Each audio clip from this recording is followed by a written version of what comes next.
Good morning, dear students. We are going to start in today's science class our new chapter number 4.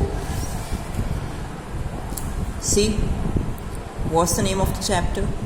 Sorting materials into groups. Means आपको materials, चाहे वो कुछ भी हो सकता है, you can see a lot of things given in these pictures, okay? Living and non-living both. So ये materials हैं एक तरीके से आपके लिए, यूँ मानिए। अब इन्हें आप ग्रुप में क्या करेंगे, सॉर्ट करेंगे, मतलब छांट कर इनकी ग्रुपिंग करेंगे।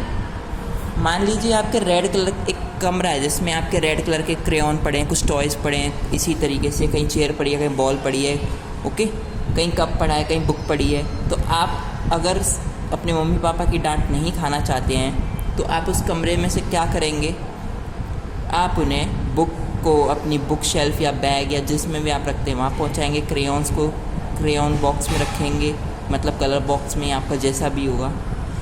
और चेयर अगर पड़ी हुई है, और अगर आपके रूम में टेबल के पास चेयर नहीं है और कहीं और पड़ी है तो उसे उठाकर लाओगे, अपने यूज़ के लिए रखोगे वहाँ पर।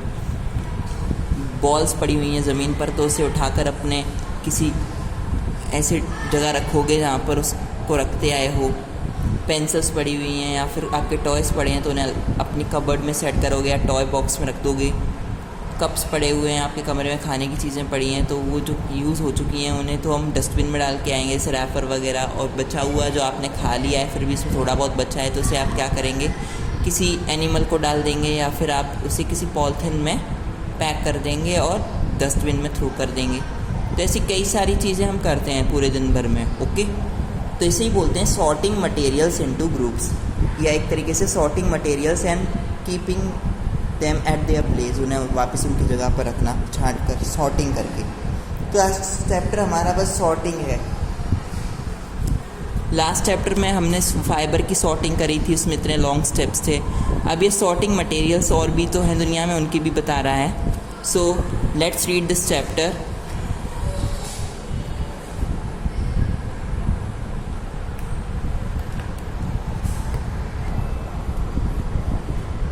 To understand the classification of materials. तो मटेरियल्स की क्लासिफिकेशन को आपको क्या करना है, समझना है। क्लासिफिकेशन मीन्स वर्गीकरण। जैसे अभी मैंने बताया था, जो चीज़ जहाँ है उसी चीज़ में रख देना, वो उसको क्लासिफिकेशन कहते हैं। जैसे आप प्रेयर में सभी लाइन बनाकर जाते हैं, मीन्स रोज़ में, तो वो रो क्या है, वो भी तो क्लासिफिकेशन है कि आप 4th क्लास की लाइन अलग है, 3rd की अलग है। तो यही है क्लासिफिकेशन, मतलब कोई भी चीज़ हम जैसे चाहते हैं। मान लीजिए आप एक ओनर हैं किसी शॉप के, या आप कैशियर हैं, या आप रिसेप्शन पे रहते हैं, या बिल काटते हैं, कुछ भी करते हो, तो आपके पास कैश आ रहा है। आपसे बोला गया है कि यहाँ पर आपकी जो काउंटर है इसके अंदर एक ड्रॉअर है, उस ड्रॉअर के अंदर बॉक्सेस बने हुए हैं जिसमें लिखा है 100 रुपीज़ के नोट्स इस बॉक्स में रखे जाएंगे, 200 के इसमें, 500 के इसमें और 1000 के इसमें। तो इस तरीके से आप क्या करते हैं, उस करेंसी को उसमें करोगे क्लासिफिकेशन, जिससे आप इजीली जब अगर कोई चेंज मांगता है या आपको कुछ पे करता है, उसके पास ज़्यादा पैसे होते हैं तो आप उसे उसमें से डिडक्ट करके अपना रखते हैं और उसे उसका दे देते हैं। तो इसी में हमने क्या किया, क्लासिफिकेशन किया। तो समझ गए होंगे आप। क्लासेस स्कूल में होती हैं क्लासिफिकेशन में, 1st स्टैंडर्ड अलग है, 2nd अलग है, 3rd अलग है, और उनके सेक्शंस हैं तो वो भी अलग अलग हैं। तो ये क्या है, सब कुछ क्लासिफिकेशन। अगर क्लासिफिकेशन हम लोग नहीं करते तो हम लोग पागल हो जाते। क्यों, सोचो, अगर आपको कोई फ़ाइल ढूंढनी है और दुनिया के इतने सारे करोड़ों लोगों के घर बने हुए हैं, उन सब की फ़ाइल उसी ऑफिस में है, आप एक एक फ़ाइल ढूंढने निकलोगे, पर आपको पता है वो तो हम तब भी कर लेंगे, चलो। लेकिन अगर ये मैं बोल दूँ कि इसके अंदर मतलब ऐसे सामान पड़ा हुआ है, ऐसे सब जगह का जो स्पेशल डेटा है सब इसी जगह पड़ा हुआ है, उसको छांट कर निकालना अलग से, तो ये काफ़ी मुश्किल होगा आपके लिए अगर वो क्लासिफाइड वे में नहीं रखा हो। जैसे एक बुक में या डायरी में आप नोट कर लेते हैं कि इस चीज़ का हमने यूज़ कर लिया है, तो वहाँ लिखते हैं, नहीं किया है तो अभी दिमाग में रहेगी वो चीज़, या फिर निकल सकती है शायद, क्योंकि आपने बहुत टाइम से नहीं किया। 2 ही कंडीशंस होती हैं। सो क्लासिफिकेशन ऑफ मटेरियल्स क्या है, अब हम यही बात करेंगे इसके बारे में। We can see innumerable things. Innumerable क्या होता है, असंख्य, मतलब जिसकी आप गिनती नहीं कर सकते। आपके आसपास किसी और की भी तो चीज़ें होंगी जो दुनिया में देखते हैं कि बस अपनी दिखाई देती हैं, सबकी दिखती हैं। तो we can see innumerable things around us, हमारे आसपास हम असंख्य चीज़ें देख सकते हैं, such as chair, bullock carts, cycles, cooking utensils, बर्तन जो होते हैं आपके, okay, books, clothes, toys, water stones and many other objects. इसके अलावा और भी कई ऑब्जेक्ट्स हैं। All this objects have different shapes, इनके अलग अलग शेप्स हैं, साइजेस हैं, कलर्स हैं और यूजेस भी हैं। आप तलवार की जगह पेन यूज़ करोगे अगर कपड़े से उन्हें हो, या फिर अगर कपड़े में अटैच करना हो या किसी पेपर में अटैच करना है तो आप पेन यूज़ करोगे होल करने के लिए, ना कि तलवार ले आओगे। तो हर चीज़ का अपना एक यूज़ होता है। शार्प दोनों हैं, लेकिन आप तलवार से सब्जियां नहीं काटते हैं, बल्कि क्या काटते हैं, नाइफ से। तो हर एक चीज़ का एक सिस्टमेटिक वे होता है। तो यही जो हम पढ़ने वाले हैं, systematic study of all the things, हर चीज़ की एक systematic study. We can classify, हम क्लासीफाई कर सकते हैं दिस ऑब्जेक्ट्स, इन चीज़ों को, इन वेरियस ग्रुप्स, अलग अलग समूहों में, बेस्ड ऑन सच फीचर्स, जो इन सभी फीचर्स पर आधारित हो। फीचर्स क्या हैं? जैसे अभी मैंने बताया, फीचर हैं इनके शेप, साइज, कलर और यूज़। ये फीचर्स हैं, विशेषताएं हैं उन चीज़ों की, ओके। इसी के अकॉर्डिंग हम क्या करते हैं, क्लासिफिकेशन करते हैं। जैसे दुकान में आपने देखा होगा घड़ी साबुन अलग लगे होंगे, ठीक है, तेल वाला अलग होगा, तो आटे की अलग एक थैली रखी होंगी बहुत सारी। तो ये सब क्या है, क्लासिफिकेशन की वजह से। वरना मान लो कस्टमर एक साथ आ गया, वो बहुत सारी अलग चीज़ों की डिमांड कर रहा है, आप याद ही नहीं रख पाओगे कि कौन सी चीज़ किधर है अगर मिक्स कर दोगे तो। इसीलिए क्या रखा गया था इन सभी चीज़ों को आफ्टर क्लासिफिकेशन। नेक्स्ट, तो हम इन चीज़ों को क्लासीफाई कर सकते हैं ऑन वेरियस ग्रुप्स, अलग अलग ग्रुप्स में, बेस्ड ऑन सच फीचर्स, इन फीचर्स पे बेस्ड है वो। This is called sorting. इसे ही हम क्या कहते हैं, छटाई करके समूह बनाना। But why do we need to sort things, लेकिन हमें चीज़ों को सॉर्ट करने की ज़रूरत क्यों होती है?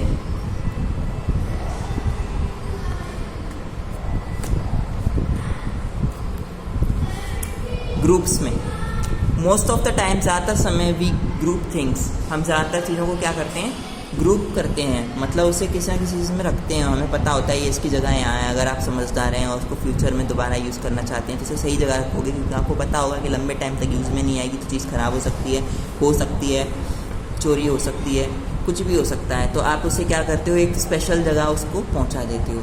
तो ये ज़रूरी होता है पूरे लाइफ में आपके।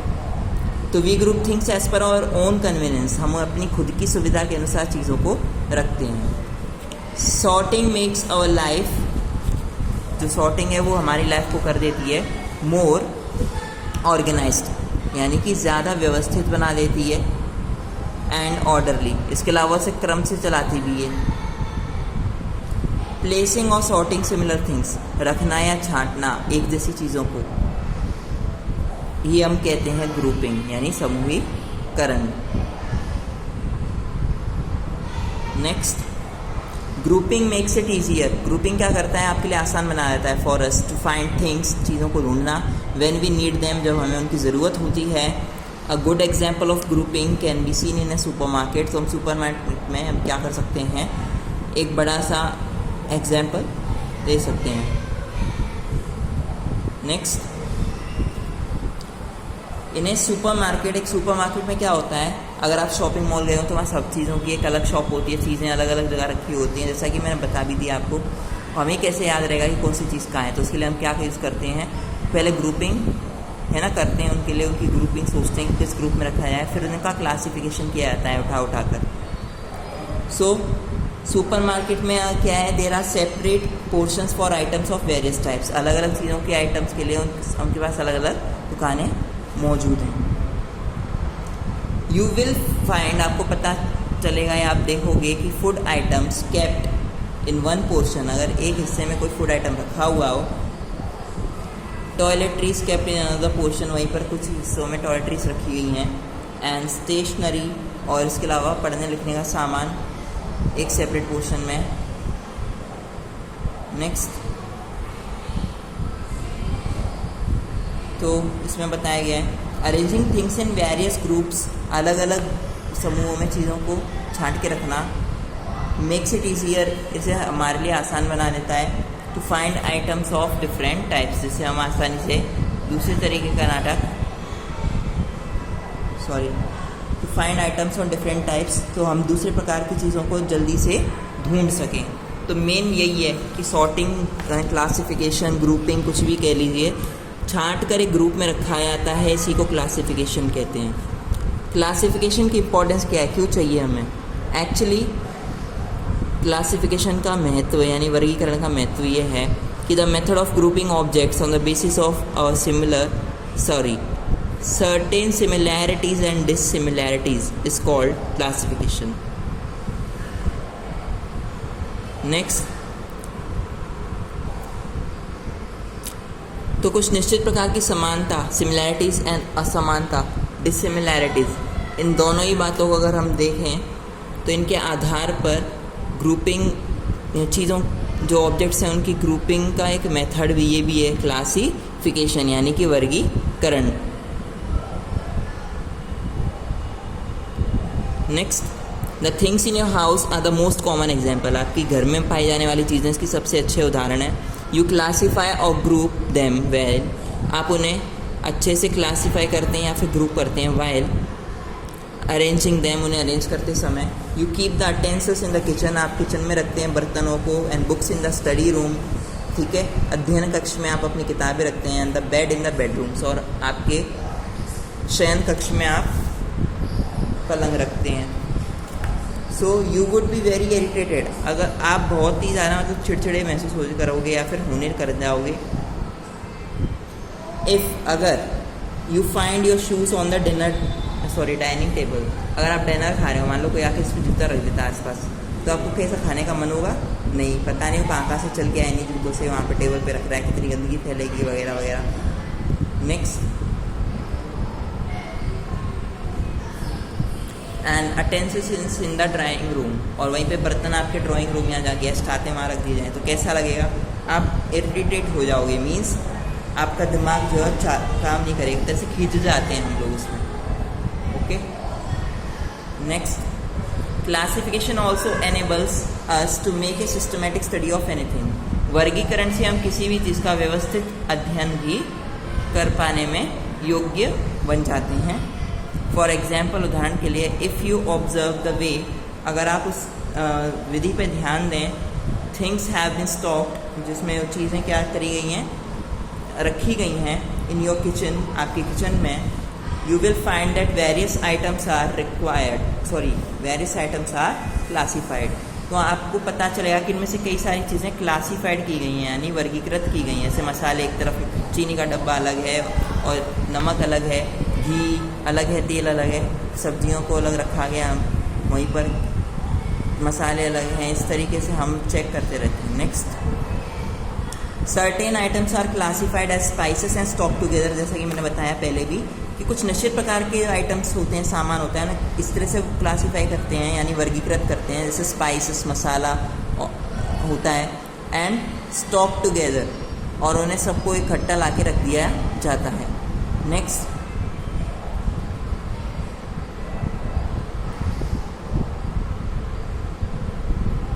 सो अदर आइटम्स में भी required for a common activity, हो सकता है कई और चीज़ें हैं कि साधारण सी एक्टिविटी के लिए हम यूज़ कर सकते हैं। से मेकिंग अ टी, जैसे मान लो कोई भी आता है तो आप चाय बनाने लग जाते हैं, तो इसकी ज़्यादातर चीज़ें आपके आसपास ही होती हैं, आपको इन्हें ढूंढने की ज़रूरत नहीं पड़ती। Hence these are stock together, तो इन सब चीज़ों को एक साथ रख दिया जाता है at last. Next, you also classify your items, आप भी अपनी चीज़ों को ऐसे क्लासीफाई वर्गीकृत कर सकते हैं। And arrange your study table, और अपनी स्टडी टेबल जो भी इस जगह पे आप बैठ सकते हैं वहाँ पे ऐसी उल्टी चीज़ ना रखें। Next, you also classify your items, arrange your study table, अपने स्टडी टेबल को आपको अरेंज करना चाहिए, आपके आइटम्स को आपको क्लासीफाई करना चाहिए इन सच एज अ वे, उसी तरीके से जैसे तरीके से आप मान लीजिए you do not have to waste time, आपको समय बर्बाद करने की ज़रूरत नहीं पड़ेगी।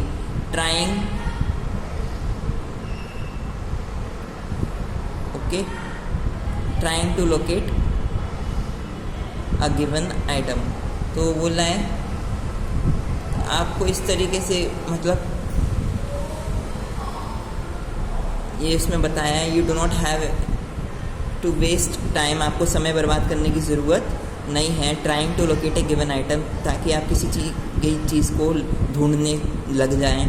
मतलब अगर आपके ट्रॉफीज़ हैं तो वो एक जगह लगी हों तो अच्छा रहेगा, ये नहीं कि एक कमरा कहीं और एक कमरे में कहीं और लगा दिए। तो ये एक जगह की होती हैं, तब भी अगर आप हिसाब से तो आपके लिए काफ़ी फ़ायदा होता है। Next,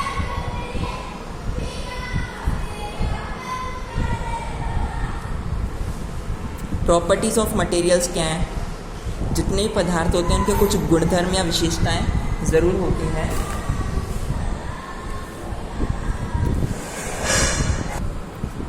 all objects around us are made up of one or more material. वो क्या कह रहा है, हमारे आसपास की जितनी भी चीज़ें हैं वो किसी ना किसी एक या एक से ज़्यादा मटेरियल से मिलके बनी है।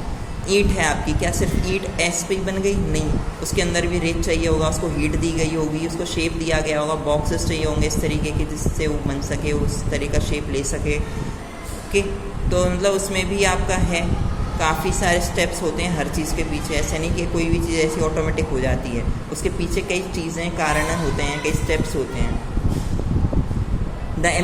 जैसे दीज मटेरियल्स में भी glass, metal, plastic, would, cotton, paper, mud और सॉइल। तो इनमें से ज़्यादातर मटेरियल्स इनमें से कोई भी चीज़ हो सकती है।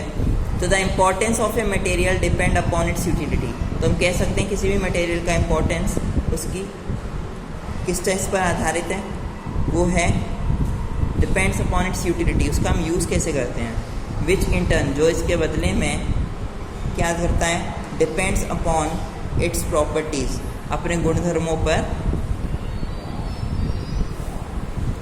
अपने विशेषता पर, अपने गुणधर्मों पर क्या रहता है।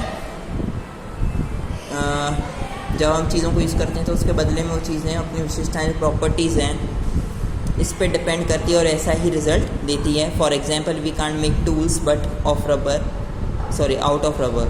हम रबर से बनी हुई कोई भी चीज़ घर पे नहीं बना सकते हैं। As it is not hard, जैसा कि ये गर्म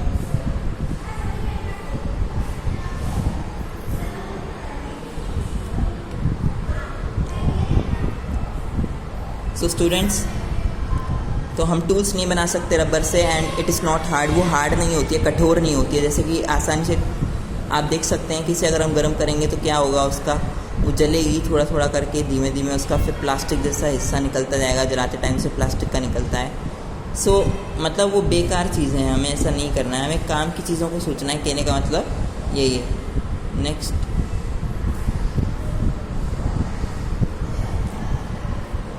we can't make cooking utensils, हम खाने के बर्तन नहीं बना सकते आउट ऑफ वुड, लकड़ी के, as they will catch fire, क्योंकि उनमें आग लग जाती है ईजिली, आसानी से।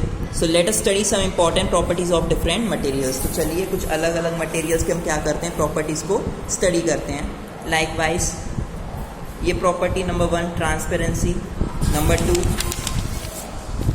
Lustre, number 3 hardness, number 4 appearance, number 5 texture, number 6 solubility, number 7 flotation, number 8 conductivity, number 9 their physical states. Okay, so let's begin our topic transparency. तो देखिए ट्रांसपेरेंसी होती क्या एक्चुअली, ट्रांसपेरेंसी को हिंदी में बोलते हैं पारदर्शिता। मतलब आप देख सकते हैं कि अपने विंडो के आसपास या बाहर अगर फ्रोस्टेड ग्लास ना लगा हो, मतलब देखते हैं ना ऐसे ना अंदर से बाहर का दिखता ना बाहर से अंदर का, उसे फ्रोस्टेड ग्लास कहते हैं। तो ऐसे ग्लास ना लगे हों और बिल्कुल क्लियर क्रिस्टल वाइट ग्लास लगे हों जैसे आपके चश्मे में लगे होते हैं नॉर्मली, तो वो ट्रांसपेरेंट होते हैं, पारदर्शी, जिस आर पार दिखा सकता है कंप्लीटली, उसे हम ट्रांसपेरेंट कहते हैं। और उस प्रॉपर्टी को कहते हैं ट्रांसपेरेंसी, पारदर्शिता। तो you will read in this chapter of light, आप लाइट वाले चैप्टर में पढ़ेंगे इसके बारे में, that different materials behave differently when light falls on them. अब मटेरियल्स उस चैप्टर में पढ़ेंगे आप जब लाइट में आएंगे। इससे पहले थोड़ा सा उसने हल्का सा आपको टीजर या ट्रेलर टाइप दे दिया है कि आप देखेंगे कि कुछ ऐसे मटेरियल्स हैं जो बिहेव करते हैं differently when light falls on them, जब उन पे ऊपर रोशनी गिरती है। This property allows you to divide materials, ये क्या करती है कि जो आपके पास मटेरियल्स होते हैं उन्हें डिवाइड करती है या देती है आपको डिवाइड करने के लिए into 3 groups, transparent, opaque and translucent.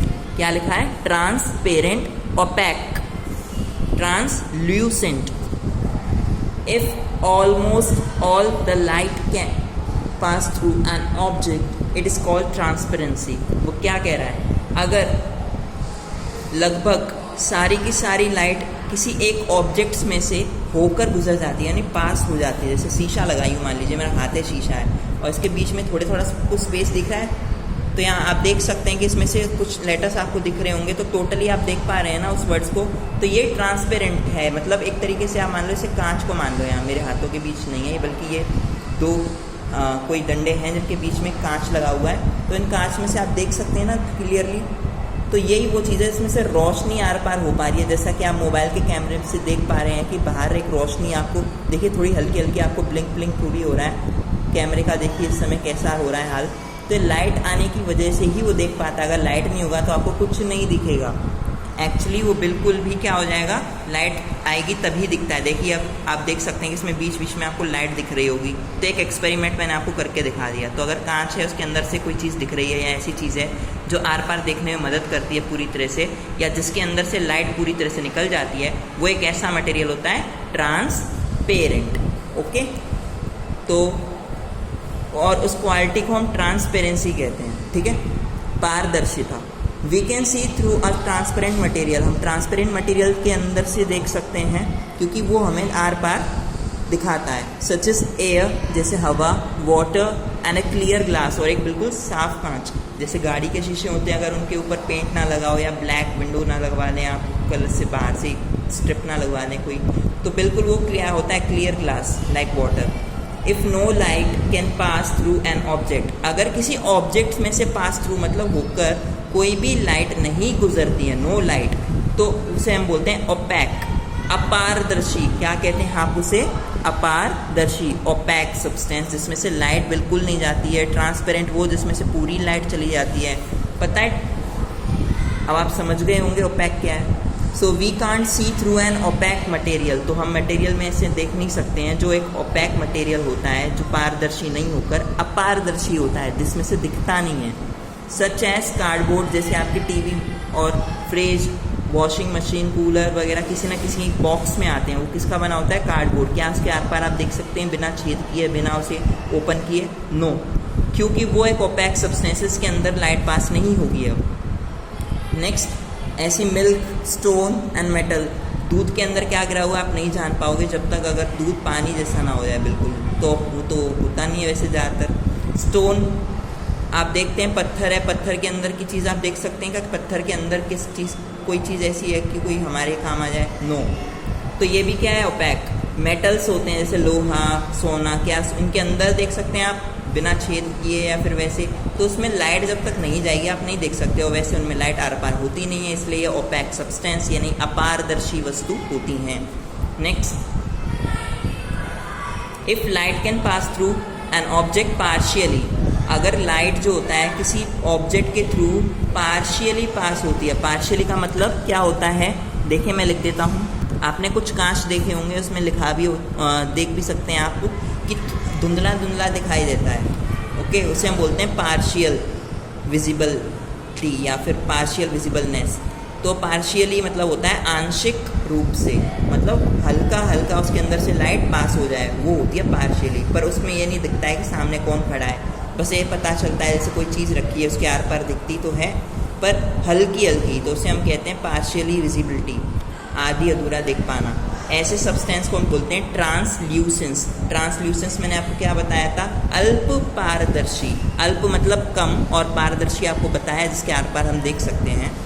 तो अल्प पारदर्शी होता है जिसकी वजह से हम पूरी तरह से नहीं देख सकते। जैसे फ्रोस्टेड ग्लास, धुंधला कांच होता है, खिड़कियों पे लगा होता है, आपने देखा होगा, ना घर के बाहर का नहीं दिख पाते आप, ना बाहर के अंदर का, बस लाइट पास हो रही होती है तो धुंधला धुंधला दिखता है।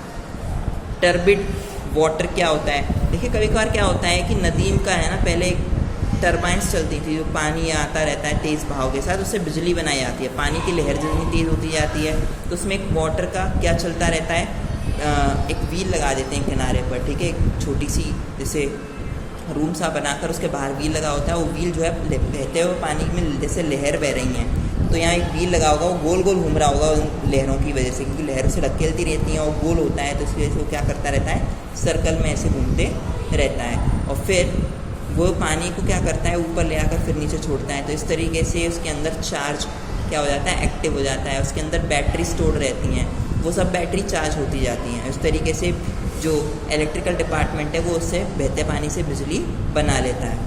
नेक्स्ट, तो इसे टर्बिड वाटर कहते हैं। उसके अंदर भी हम नहीं देख पाते हैं सही से, क्योंकि वो काफ़ी ज़्यादा क्या हो चुका होता है, क्लीन की जगह गंदा, मटमैला। डस्ट लैडन एयर का मतलब क्या है, धूमिल हवा। आपने देखी होगी हवा में आंधी आ जाती है, ऐसे तूफान आ जाता है, तो वो हवा जो होती है हमारी आंखों से हम उसे सही टाइम, ज़्यादा टाइम के लिए देख नहीं पाते हैं। क्यों? क्योंकि उसके अंदर इतनी धूल हो जाती है हम देख ही नहीं पा रहे होते हैं। और कभी कभार वो दूर होती है काफ़ी हमसे, तो वहाँ पे ऐसा लग रहा होता है ऐसे धुआं है, धुएं में से आप पूरी तरह से नहीं देख पाते हो, आधा अधूरा दिखता है। तो वो भी क्या है, स्मोक ट्रांसल्यूसेंस, अल्प पारदर्शी। ओके, मैंने आपको 3 प्रॉपर्टीज आज बता दी हैं। एक्टिविटी आपके लिए नेसेसरी नहीं है। हम सेकेंड प्रॉपर्टी पे आते हैं अपने। जब तक हमने पढ़ी थी प्रॉपर्टी में, वो सिर्फ थी ट्रांसपेरेंसी, यानी पारदर्शिता के आधार पर मटेरियल्स किन किन टाइप में हम ग्रुप कर सकते हैं। तो ट्रांसपेरेंट जिसके आर पार दिखता है, ट्रांसल्यूसेंस आधा अधूरा दिखता है, और पैक बिल्कुल भी जिसके आर पार नहीं दिखता है। तो ये थे हमारे 3 इसके अंदर आने वाले चीज़ें, जिसमें अकॉर्डिंग हम एक मटेरियल को क्या करते हैं, ग्रुप करते हैं सॉर्ट करने के बाद। ओके, तो लस्टर क्या होती है, चमक। इसकी प्रोनाउंसिएशन मैंने लिख दी है, आप इसे क्लियरली देख सकते हैं, लस्टर, लस्टर। ओके, चमक। सी,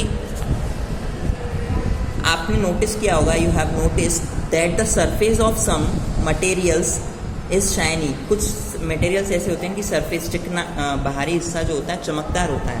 okay, while of others is rather dull, बल्कि बाकियों का क्या होता है, हल्का हल्का सा क्या ढल होता है, मतलब कम चमकते हैं या फिर उनमें चमक होती नहीं है। This shine of the material is called lustre. तो हम कह सकते हैं कि इसी पदार्थ की चमक को हम लस्टर यानी कि चमक कहते हैं। If you carefully look at a variety of objects, अगर आप कई सारी वेराइटी की चीज़ों को देखें, जैसे सोने की ज्वेलरी है यहाँ पर, केटल मेड ऑफ मेटल, ये केतली है चाय की, ठीक है, ये मेटल की बनी हुई है किसी न किसी, तो ये देख सकते हैं आप, ये चमक रहे हैं। ओके, पिक्चर में भी चमक रहे हैं और वैसे लाइट पड़ रही है वैसे भी चमकते हुए दिखाई दे रहे हैं। तो कोई चीज़ ऐसी होगी तभी तो चमक सकेगी। तो ऐसे मटेरियल्स जो चमकते हैं या शाइनी होते हैं उन्हें हम कहते हैं कि उनके पास जो प्रॉपर्टी उसे है लस्टर। ओके, तो ऐसी चीज़ें जो चमकती हैं उन्हें कहते हैं लुस्ट्रस, और जो चीज़ें नहीं चमकती उन्हें बोलते हैं नॉन लुस्ट्रस। ओके, यही है इसके बारे में पूरा। तो हमने देखा कि वैरायटी ऑफ ऑब्जेक्ट्स को केयरफुली अपने आसपास, यू विल ऑब्जर्व दैट, आपको देखने पे पता चल जाएगा that the materials that generally show lustre, की जो मटेरियल ज़्यादातर चमक दिखाते हैं, आर मेटल्स, वो धातु होते हैं, मतलब लोहा, सोना, चांदी। लोहा आप कहोगे से कहाँ होता है, काला या ब्राउन होता है, तो आपको बता दूं कि आप उसे घिसेंगे तो उसके अंदर की चमक आप देखिएगा, वो एक्चुअली सिल्वर जैसा दिखता है एक्चुअली। ओके, जैसे रेलवे की पटरियाँ देखी हैं, उन पर हमेशा क्या चाहिए, पहिए चलते रहते हैं और उनके ऊपर एक स्पेशल टाइप का क्या किया जाता है, जब बनाई जाती हैं पटरियाँ, उनके ऊपर एक स्पेशल टाइप की घिसाई की जाती है, जिसकी वजह से वो हमेशा क्या रहते हैं, ऐसे ही चमकते रहते हैं। ओके, सो मटेरियल्स, अब इसमें उसने बताया है, this property of metals is widely used for making jewellery and other decorative objects. उसने बोला है कि इन्हीं वजह से इन तरह के मटेरियल्स को हम ज्वेलरी बनाने के लिए और डेकोरेटिव ऑब्जेक्ट्स यानी सजावटी चीज़ों को बनाने के लिए इस्तेमाल करते हैं। Materials such as gold, silver, जैसे सोना, चांदी एंड ब्रोंज, कांसा, हैव लस्टर, इनके पास क्या होता है, लस्टर होता है। नेक्स्ट, अब इसमें और भी बातें हैं। ऑन द अदर हैंड, जबकि दूसरी तरफ अगर हम देखें, some materials like an iron or a copper strip, जो लोहे के या फिर तांबे की पत्ती के बने होते हैं, okay, may not appear shiny, वो चमकदार नहीं दिखते हैं।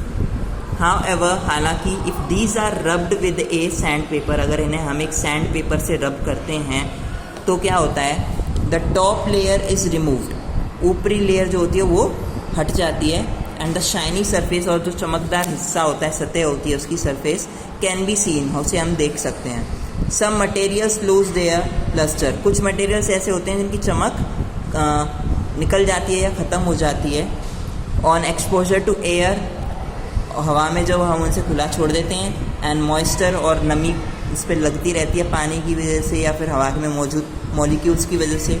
So but can be classified, लेकिन उसे हम क्लासीफाई कर सकते हैं एज लुस्ट्रस. मतलब चमकदार तो थे ही ना, तभी तो चमक गई क्यों थी, तो मतलब तभी गई होगी कि ऐसी चली गई रही होगी. तो यही बात है कि इन्हें हम क्लासीफाई कर सकते हैं लुस्ट्रस सब्सटेंसेस के under. So materials can be classified on the basis of their lustre. हम कह सकते हैं कि जो मटेरियल्स होते हैं उन्हें हम on the basis of their lustre, उनकी चमक के आधार पर क्लासीफाई कर सकते हैं. ओके स्टूडेंट्स, वीडियो आज काफ़ी लेंदी हो गई है, सो आज के लिए यही टॉपिक बहुत हैं. We shall continue in the second part with this titbit.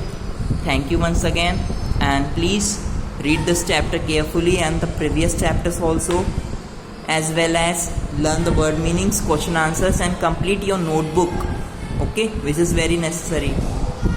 Thank you once again. Stay safe and stay home.